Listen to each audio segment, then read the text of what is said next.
Singapore. Our little bustling bubble. It feeds us, nourishes us, and brought us to where we are today. But what if one day we woke up to find it empty? What if one day it simply ran out on us? It doesn't have to be. With a little bit of this and a dash of this, we might well be able to turn this into this. Because rather than being apart from, what if we could be a part of what's around us?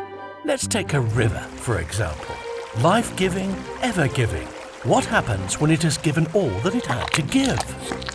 If we just resettled the squatters, relocated the street hawkers, dredged the river of its sludge, and painted its banks green.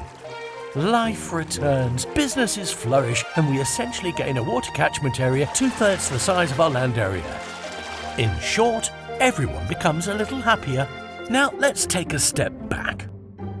What if it wasn't just the way we treated our rivers, but the way we treated water, or energy, our resources? What if someday we could light our nights with the rays of the sun? Powered by renewable energy, with sensors controlling our common amenities to balance between our needs and our energy use. If waste were only collected when they needed to be, based on recycling volumes and patterns with a pneumatic waste system, wouldn't the trees smile as wide as we did? And what if someday our roads were greener, because they weren't always such? What was meant to be a breeze turned out to be a squeeze, but with a little bit of congestion pricing, and it seems we found some room to breathe. And as technology gets more efficient, so will traffic volume drop in restricted zones. Better yet, if cars could take us places without taking up spaces, if only we could care enough to share. And what if someday these cars were friends with trees?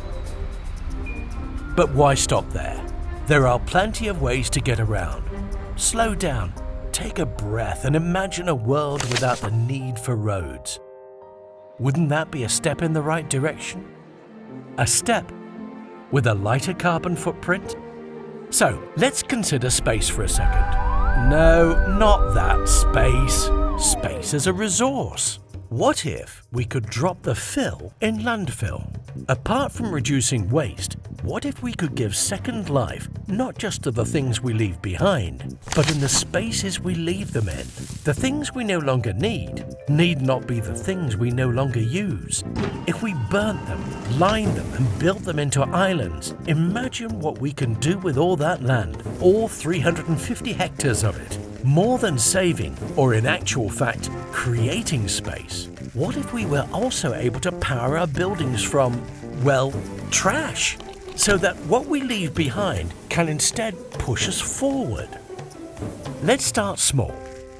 If we could rechannel all that energy from burning our waste into powering our incineration plants, then we've essentially given a second life to the obsolete.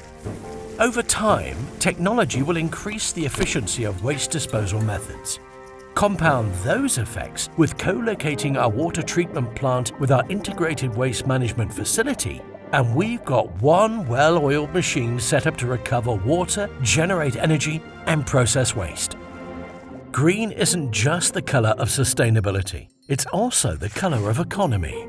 So what if someday our businesses could ride these tides of change? Let's start from home. To meet the growing demands of a rapidly growing population, what if we learned how to desalinate and recycle water? And what if what we learned allowed us to develop new, efficient technology in the field? More than being able to quench the thirst of our growing population, we'd have also created jobs. 180 companies of it. More than a resource, we've now got an asset.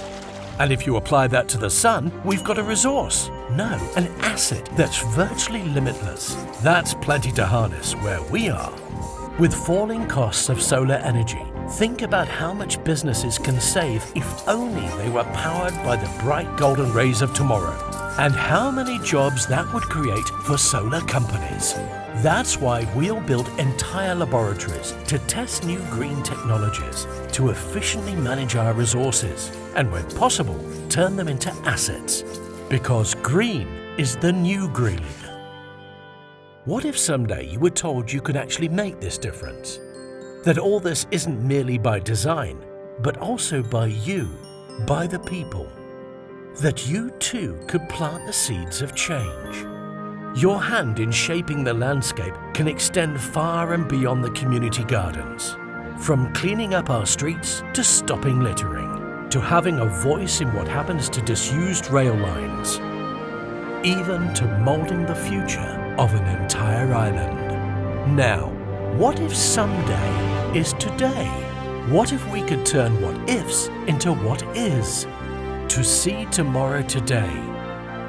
To reel the horizon in as though it were within our grasp.